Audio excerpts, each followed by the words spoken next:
Yeah, I just want to talk to you about pruning a hydrangea. Now this has been cut back and it's had all the old flower heads taken off, but as you can see the plant has got bigger and bigger and bigger, to the extent that you can actually see that you can hardly get up the path. I often get asked how hard can you prune hydrangeas and when to do it. What it means doing, it means sacrificing some of the flower for this year, but you will also get a lot more growth coming up from down below. When the stems go this sort of silvery colour, they've been around for a long time. And you can actually get in and go really quite hard in the pruning, right in underneath if you can, because then you can actually get in there and cut it right the way back.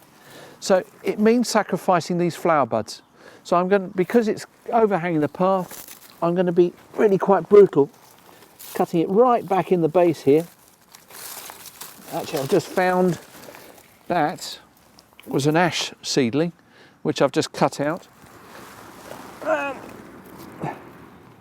Right, so get in right underneath. Don't be frightened about cutting these back. They do respond really well. And what you want is a load of new stems to come up from the base to replace these old ones. It will reinvigorate the plant. So again, I'm cutting some of these back quite hard.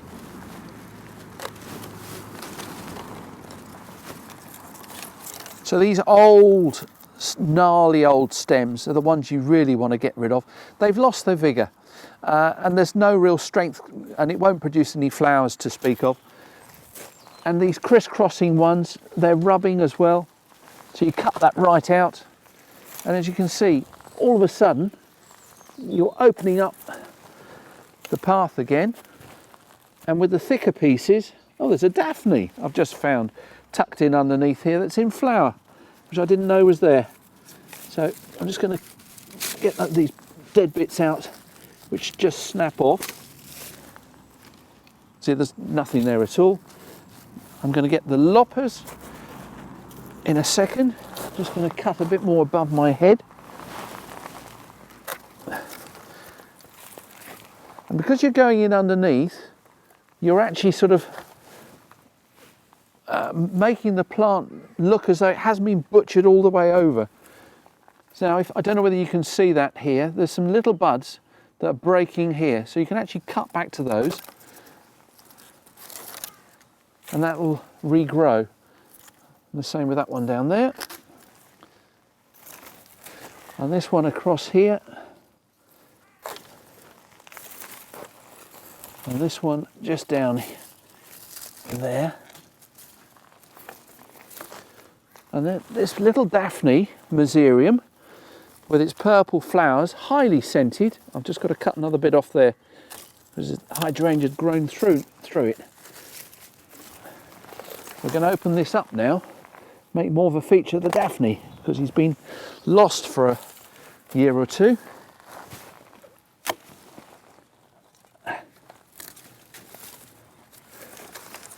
And what you'll find over the coming months, you'll get a load of nice new stems coming up from the base of the hydrangea, and they'll be a different colour. They'll be brown, this sort of colour just behind the Daphne.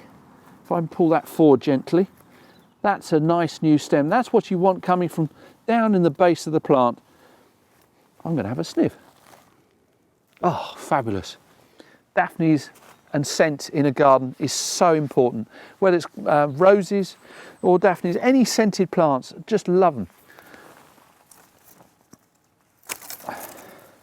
There we are. We're looking a bit more ship-shape and Bristol fashion.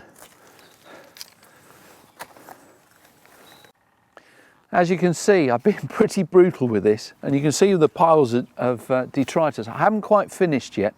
While I was working my way through it, apart from finding the Daphne, I found a sucker of quite a large ash seedling. It's been cut back a couple of times, but now it's time to get rid of it. And you need a good sharp spade to get in underneath this. So I'm actually going to go in and cut through the roots. It's right next door to the hydrangea. If you leave it, if you don't cut it out completely, it'll regenerate. You just keep cutting it back. And there we go, all out. Self-sown ash Any ash tree, very, very fast growing. The roots are very, very thirsty of this tree, so they will take an awful lot of moisture out of the ground for this hydrangea. Hydra in the name for hydrangea means a love of water. So this is a mop head hydrangea. There's one of the old flowers just coming up from last year. So what I've done is I've taken out an awful lot of the dead out of the base. This will now actually throw up lots of new stems from around the base of the plant. Again, these dead stems, there's a few more bits and pieces I'm going to cut out with the loppers just to finish off the severe prune. These are old stems, are the ones you want to cut out right at the base of the plant and take those completely right out. And these old knuckly things like this,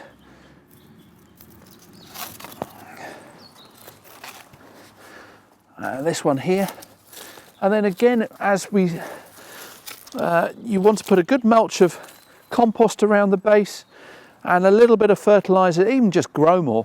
It doesn't have to be anything special, and that will actually encourage more stems to come up.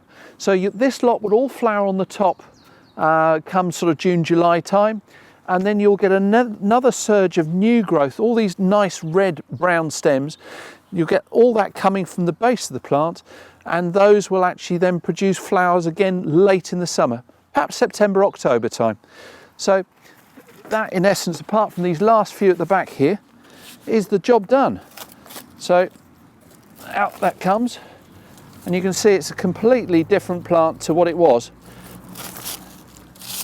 It's brutal, but it's needed, and the plants will show you later in the summer what it looks like in a few months' time. Et voila, sorted.